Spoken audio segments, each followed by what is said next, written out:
আমি ভূত। আজ থেকে ঠিক 3.5 বছর আগে আমি জ্যান্ত ছিলাম।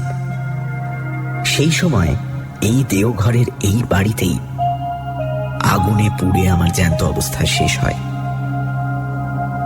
এই বাড়ির নাম লিলি ভিলা। আমি এখানে এসেছিলাম আমার এক বন্ধুর সঙ্গে ছুটি কাটাতে। একদিন স্টোভে চা করতে গিয়ে স্টোভ ফেটে আমার কাপড়ে আগুন ধরে যায়। আমার মুখেও আগুন লেগেছিল, এইটুকু আমার মনে আছে। তারপর আর কিছু মনে নেই। তারপর থেকে আমি এই বাড়িরই বাসিন্দা হয়ে গেছি। আমার চেহারা এখন কিরকম তা আমি নিজে জানি না, কারণ আয়নায় ভূতের ছায়া পড়ে না। জলেও যে পড়ে না সেটা বাড়ুজ্যেদের পুকুরে পরখ করে দেখেছি। খুব যে আহামরি চেহারা নয় সেটা বুঝেছি একটা ঘটনা থেকে। লিলি ভিলায় 2 বছর আগে একটা পরিবার ছুটি কাটাতে এসেছিল। সেই পরিবারের কর্তা একদিন আমার মুখোমুখি হয়ে গিয়ে চোখ কপালে তুলে ভিড়মি গিয়েছিলেন। দোষটা আমারই। ভূত দেখা দেবে কি অদৃশ্য থাকবে সেটা ভূতের মর্জির উপরই নির্ভর করে। আমি অদৃশ্য থাকতে চেয়েছিলাম, কিন্তু অন্যমনস্কতার ফলে ভুল করে দেখা দিয়ে ফেলেছিলাম। এই ঘটনার পরে বুঝতে পেরেছিলাম যে আগুনে পুড়ে শরীর আর মুখের যে অবস্থা হয়েছিল, ভূত হয়েও সেই অবস্থাটাই রয়ে গেছে। এই ভিড়মি দেবার ঘটনার পর থেকেই এ বাড়িতে আর কেউ আসে না, কারণ হানা বাড়ি বলে এটার একটা বদনাম রটে গেছে। আমার পক্ষে এটা লোকসান, কারণ বাড়িতে জ্যান্ত লোকজন থাকলে আমার বেশ ভালোই লাগে। না হলে তো সেই একা একা দিন কাটানো। ভূত এ তল্লাটে আরো অনেক আছে, কিন্তু এ বাড়িতে তো নেই, কারণ এখানে আর কেউ কখনো অপঘাতে মরেনি। শহরের অন্য জায়গায় যে ভূত আছে তাদের সকলকে আমার পছন্দ নয়। কয়েকজন তো রীতিমতো মন্দ, যেমন নস্করদা বা ভীম নস্করের ভূত। ওর মতো কুচক্রী ফন্দিবাজ ভূত দুনিয়ায় দুটো হয় না। এই দেওঘরে কিছুদিন আগে লক্ষণ ত্রিপাঠী বলে এক পোস্টমাস্টার ছিলেন। লক্ষণের সঙ্গে সাপে নেউলে সম্পর্ক ছিল স্টেট ব্যাংকের কর্মচারী কান্তি ভাই দুবের। এক সন্ধ্যায় লক্ষণ ত্রিপাঠী পোস্ট অফিস থেকে বাড়ি ফিরছেন। শাহবাবুদের বাড়ি পেরিয়ে মাঠটার কাছে আসতেই ভীম নস্করের ভূত করল কি, ঝপ করে একটা তেঁতুল গাছ থেকে নেমে ত্রিপাঠী মশাইয়ের ঘাটটা মটকে দিল। তারপর সে কি হই হুল্লোড়! থানা, দারোগা, কোর্ট কাচারি, মামলা, মোকদ্দমা, সবশেষে ফাঁসি পর্যন্ত। কার ফাঁসি? লক্ষণ ত্রিপাঠীর দুশ্মন কান্তি ভাই দুবের। যে খুনটা করল ভীম নস্করের ভূত, ঘটনাচক্রে সেই খুনের জন্য দায়ী হল কান্তি ভাই দুবে। এই উদর বোঝা যে বুধর ঘাড়ে চাপবে সেটা জেনে শুনেই নস্করের ভূত করেছিল কাণ্ডটা। আমি বাধা দিয়ে নস্করদাকে বললাম যে তুমি কাজটা ভালো করনি। ভূত হয়েছ বলেই যে জ্যান্ত মানুষের অপকার করতে হবে এমন তো কোনো কথা নেই। তুমি তোমার রাজ্যে তোমার ধান্দা নিয়ে থাকো, আর জ্যান্তরা থাকুক তাদের ধান্দা নিয়ে। দুই জগতে ঠোকাঠুকি হলেই যত অনার সৃষ্টি। আমি নিজে সজ্ঞানে কোনো জ্যান্ত মানুষের অনিষ্ট করতে চাইনি। বিশেষ করে যেদিন থেকে বুঝেছি যে আমার চেহারাটা মানুষের মনে আতঙ্ক জাগায়, সেদিন থেকে আমি একদম সাবধান। লিলি ভিলার পেছনে আম কাঁঠালের বনের একপাশে একটা পুরনো ভাঙা মালির ঘর আছে। সেইখানেই আমি পড়ে থাকি বেশিরভাগ সময়টা। অবশ্যই লিলি ভিলা এখন অনেক দিন থেকেই খালি, কিন্তু কাছেই চৌধুরী বাড়ি থেকে ছেলেরা এখানে লুকোচুরি খেলতে আসে। আশ্চর্য, এই ছেলেগুলোর একদম ভূতের ভয় নেই, কিংবা হয়তো ভূত আছে জেনেই তারা এখানে আসে। যাই হোক, সেই সময়টা আমাকে একদম অদৃশ্য থাকতে হয়। বড়রাই যদি আমাকে দেখে ভিড় যায়, তাহলে ছোটদের কি অবস্থা হবে ভাবতো। না, ওসবের মধ্যে আমি নেই। তবে এটাও ঠিক যে ভূতদেরও একা একা লাগে। আমারই একটা গলতির জন্য লিলি ভিলা এখন হানাবাড়ি, তাই এখানে কেউ এসে থাকতে চায় না। আর আমিও জ্যান্ত মানুষের গলার আওয়াজ, তাদের চলাফেরা, কাজকর্ম, হাসি তামাশার শব্দ কিছুই পাই না। তাই মনটা এক এক সময় হু হু করে ওঠে। জ্যান্তরা যদি জানতো যে ভূতেরা তাদের সান্নিধ্য কত পছন্দ করে, তাহলে কি তারা ভূতকে এত ভয় পেত? কখনোই না। কিন্তু লিলি ভিলাতেও শেষ পর্যন্ত লোক এসে হাজির হলো।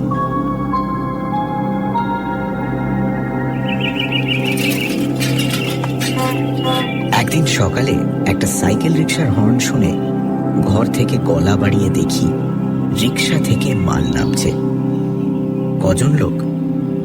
দুজন, একজন বাবু আর একটি চাকর।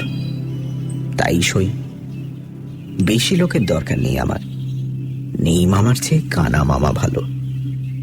ভূতেরা দূর থেকেই খুব স্পষ্ট দেখতে পায়। তাই বলছি, বাবুটির বয়স বছর 50-এর কাছাকাছি। বেঁটে, মাথায় টাক, খোঁচা খোঁচা গোঁপ, ঘন ভুরু আর ভ্রুকুটি করা চোখ।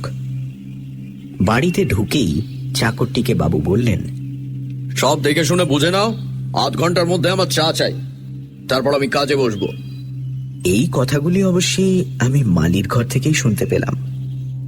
আমরা যেমন দেখি বেশি, তেমন শুনিও বেশি। আমাদের চোখ কান দুটোই যেন দূরবীনের মতো কাজ করে। চাকর আধ ঘন্টার মধ্যেই বাবুকে চা বিস্কুট এনে দিল। বাবু তখন বাগানের দিকের ঘরটায় তার বাক্স খুলে জিনিসপত্র বার করে গুছিয়ে রাখছেন। জানলার সামনে একটা টেবিল চেয়ার, তার উপর দোয়াত, কলম, কাগজ সব রাখা হয়েছে। ইনি তাহলে লেখক? খুব নাম করা লেখক কি? হ্যাঁ, তাই। ভদ্রলোক আসার ঘণ্টাখানেকের মধ্যেই দেওঘরের জনাষ্টেক বাঙালি এসে হাজির হল লিলি ভিলাতে। তখনই জানলাম ভদ্রলোকের নাম নারায়ণ শর্মা। আসল নাম না ছদ্মনাম তা জানি না, তবে এই নামেই সকলে তাকে ডাকে। বাঙালির দল নারায়ণবাবুকে দেওঘরে পেয়ে কৃতার্থ। এত বড় একজন কাউকে তো সব সময় পাওয়া যায় না। তাই যদি ভদ্রলোকের আপত্তি না থাকে, তাহলে এখানকার সকলে তাকে একদিন সংবর্ধনা জানাতে ইচ্ছুক। নারায়ণ শর্মা লোকটি দেখলাম বেশ কড়া। বললেন, এখানে নিরিবিলিতে কাজ করতে পারবো বলে কলকাতা ছেড়ে এলাম, আর আসামাত্র আপনারা এসে সংবর্ধনা দেবার জন্য পিটাপিটি করছেন। এই কথায় অবশ্যই সকলেই একটু কাঁচুমাচু ভাব করলেন। তাতে আবার নারায়ণ শর্মা নিজেই নরম হয়ে বললেন, বেশ, আমাকে দিন পাঁচেক একটু নির্ঝঞ্ঝাটে কাজ করতে দিন, তারপর হবে খুন সংবর্ধনা। বেশি বিব্রত করলে কিন্তু আমি আবার তল্পিতল্পা গুটিয়ে কলকাতায় ফিরে যাব। এই সময় ঘোষবাড়ির কর্তা নিতাই বাবু হঠাৎ একটা প্রশ্ন করে বসলেন, যেটা আমার মোটেই ভালো লাগলো না। তিনি বললেন, এখানে এত বাড়ি থাকতে আপনি লিলি ভিলা এসে উঠলেন কেন? নারায়ণবাবুর মুখে এই প্রথম হাসির রেখা ফুটল। তিনি বললেন, হানাবাড়ি বলে বলছেন তো? তা ভূত যদি আসে তাহলে তো ভালোই, একজন সঙ্গী পাওয়া যাবে। আপনি বোধহয় আমাদের কথাটা সিরিয়াসলি নিচ্ছেন না, বললেন হারু হারু তালুকদার। কলকাতার এক ডাক্তার এখানে সপরিবারে এসেছিলেন। ভদ্রলোক নিজের চোখে দেখেছিলেন ভূত। সে নাকি বীভৎস ব্যাপার। প্রায় 15 মিনিট পরে জ্ঞান ফেরে ভদ্রলোকের। এখানে ভালো ডাক বাংলো আছে, ম্যানেজার আপনার খুব ভক্ত, বললে উনি নিজে সব ব্যবস্থা করে দেবেন। আপনি লিলি ভিলা ছাড়ুন। এইবার নারায়ণ শর্মা একটা অদ্ভুত কথা বললেন। আপনারা বোধহয় জানেন না যে প্রেততত্ত্ব সম্বন্ধে আমি যতটা জানি ততটা খুব কম লোকেই জানে। আমার এখনকার লেখার বিষয় হচ্ছে ওই প্রেততত্ত্ব। সেই ডাক্তারের অবস্থায় আমাকে কোনোদিন পড়তে হবে না, এটা আমি জোর দিয়ে বলতে পারি। তিনি ভূতের বিরুদ্ধে কোনো প্রিকশন নেন, কোনো ব্যবস্থা করেননি। আমি সেটা নেব এবং করব। ভূত আমার কিচ্ছু করতে পারবে না। আপনারা সদুদ্দেশ্য নিয়ে উপদেশ দিতে এসেছেন তা জানি, কিন্তু আমি এই লিলি ভিলাতে থেকেই কাজ করতে চাই। এই বাড়িতে আমি ছেলে বয়সে এসেছি, তখনকার অনেক স্মৃতি আমার এই বাড়ির সঙ্গে জড়িয়ে আছে। ভূতের বিরুদ্ধে ব্যবস্থার কথাটা আমি এই প্রথম শুনলাম। কথাটা ভালো লাগলো না। আর প্রেত তত্ত্ব? ভূত নিয়েও কোনো তত্ত্ব হয় নাকি? এসব কি বলছেন নারায়ণ শর্মা? অবশ্যই এখন এসব ভেবে আর কোনো লাভ নেই। রাতটা আসুক, আপনা থেকেই সব প্রশ্নের উত্তর মিলবে বলে আমার বিশ্বাস। তবে এই ব্যবস্থার কথাটা শুনে অবধি আমার মন বলছিল যে খবরটা একবার অন্তত মজা দেখবার জন্য ভীম নস্করকে জানানো উচিত। সে জ্যান্ত মানুষের ঘাড় মটকাবার কায়দা রপ্ত করেছে। না জানি সে এই খবর শুনে কি বলবে। বেলা যতই বাড়তে লাগলো ততই আমার ছটফটানিও বেড়ে চলল। শেষটায় আর না পেরে অদৃশ্য অবস্থায় মল্লিকদের 200 বছরের পুরনো পোড়ো বাড়িটায় গিয়ে নস্করদার নাম ধরে ডাক দিলাম। সে দোতলার পূব দিকের ছাদ ভাঙা ঘরটা থেকে হাওয়ায় ভেসে নিচে নেমে এসে কড়া সুরেই বলল, এই অসময়ে কেন? আমি তাকে নারায়ণ শর্মার কথাটা বললাম। শুনে নস্করদা প্রচন্ড ভ্রুকুটি করে বলল, বটে, বলি ব্যবস্থা কি সে একাই করতে পারে? আমি পারি না? কি ব্যবস্থা করবে? ভয়ে ভয়ে জিজ্ঞেস করলাম আমি বুঝেছিলাম যে নস্করদার মাথায় ফন্দি খেলছে। নস্করদা বলল, কেন? বেঁচে থাকতে 32 বছর ধরে ব্যায়াম করেছিল। ডন বৈঠক, মুগুর, ডাম্বেল, চেস্ট এক্সপ্যান্ডার কিছুই বাদ দিইনি। নারায়ণ ছোকরার ঘাড় মটকাবার শক্তি কি আমার নেই? ব্যায়াম যে সে করত সেটা ভীম নস্করকে দেখলেই বোঝা যায়। সে বিষ খেয়ে আত্মহত্যা করেছিল। তাতে তার দেহের কোনো বিকার ঘটেনি। তাই এখনো হাত পা নাড়লে শরীরের মাংসপেশি ঢেউ খেলে যায়। আমি বললাম, তাহলে? আমি জানি যে আমার হৃৎপিণ্ড থাকলে তা এখন ধুকপুক করত। তাহলে আর কিছুই না, বলল নস্করদা। আজ রাত 12টায় নারায়ণ শর্মার আয়ু শেষ। ভূতের সঙ্গে চালাকি করলে আর যেই করুক, ভূত কখনো ক্ষমা করবে না। বাকি দিনটা যে কিভাবে কাটলো তা আমি জানি। এদিকে নারায়ণ শর্মা সারাদিন ধরে ঘরে বসে লিখেছেন।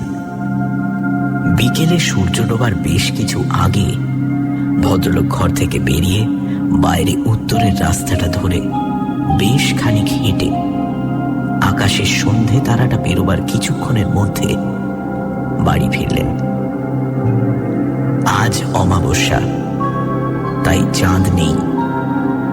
আমি আমার ডেরা থেকে সবই লক্ষ্য করে যাচ্ছি। এবার নারায়ণ শর্মাকে দেখলাম একটা অদ্ভুত জিনিস করতে। সুটকেস খুলে একটা থলে বার করে তার থেকে একটা গুঁড়ো জিনিস এক মুঠো নিয়ে একটা ধুনুচির মধ্যে ছড়িয়ে দিয়ে তাতে আগুন দিয়ে ধুনুচিটা দরজার চৌকাঠের বাইরে রেখে দিলেন। সেই ধনুচি থেকে গল গল করে ধোঁয়া উঠতে লাগলো, আর দক্ষিণের হাওয়া সেই ধোঁয়াকে সোজা এনে ফেলল আমার ডেরায়। বাপ রে, এ কি ব্যবস্থা! ভূতেরা কোনো গন্ধ পায় না, কিন্তু এ গন্ধ দেখছি নাকের মধ্যে দিয়ে একেবারে ব্রহ্মতালুতে পৌঁছে গেছে। এ কি সর্বনাশ! এই অবস্থায় নস্করদাও এই বাড়ির ত্রিসীমানায় আসতে পারবে না। আর সত্যিই তাই হলো। মাঝরাত্রির নাগাদ আমার ঘরের পেছনের পাঁচিলের ওদিক থেকে চাপা গোঙানি শুনলাম। সুধন্য, ও সুধন্য! সুধন্য আমার নাম। বাইরে বেরিয়ে দেখি রাস্তার ধারে ঘাসের ওপর নাক টিপে বসে আছে ভীম নস্কর। নাকি সুরেই কথা বলল সে। 21 বছর হলো গঙ্গা প্রাপ্তি ঘটেছে আমার, আর এই প্রথম জ্যান্ত লোকের কাছে হার মারতে হলো। মানুষ যে এত কল করতে পারে সে তো আমার জানা ছিল না। ও লোকটা পড়াশোনা করে নস্করদা, ও অনেক কিছু জানে। ও এমন একটা লোকের ঘাড় বটকাতে পারলে কি সুখ হতো বলো দেখিনি। সে যে আর হবার নয় সে তো বুঝতেই পারছো। তা পারছি। আজ আসি, এক নতুন অভিজ্ঞতা হলো বটে। নস্করদা চলে গেল, আর আমিও নিজের ঘরে ফিরে এলাম। আর তারপরেই বুঝতে পারলাম যে আমার ঘুম পাচ্ছে। ভূতের চোখে ঘুম, এই যে অভাবনীয়, অবিশ্বাস্য ব্যাপার। কিন্তু তাহলে কি হবে?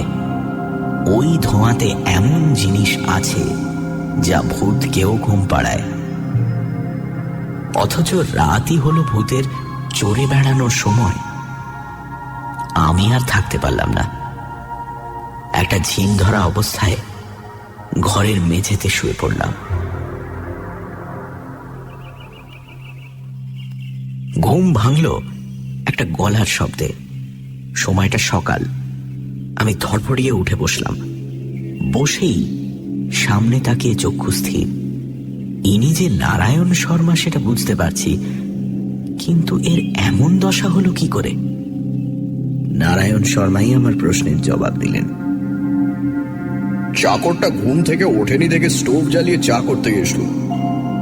স্টোভটা বাস্ট করে। ওরা বোধহয় ওদিকে আমার মৃতদেহের সৎকারের ব্যবস্থা করছে। আমি একটা ডেরা খুঁজছিলাম, তখন এই ঘরটা দেখতে পাই। তা এখানে আরেকজনের ঠাঁই হবে কি? আমি অত্যন্ত খুশি হয়ে বললাম, নিশ্চয়ই হবে। যাক, দুই মুখ পোড়ায় জমবে ভালো।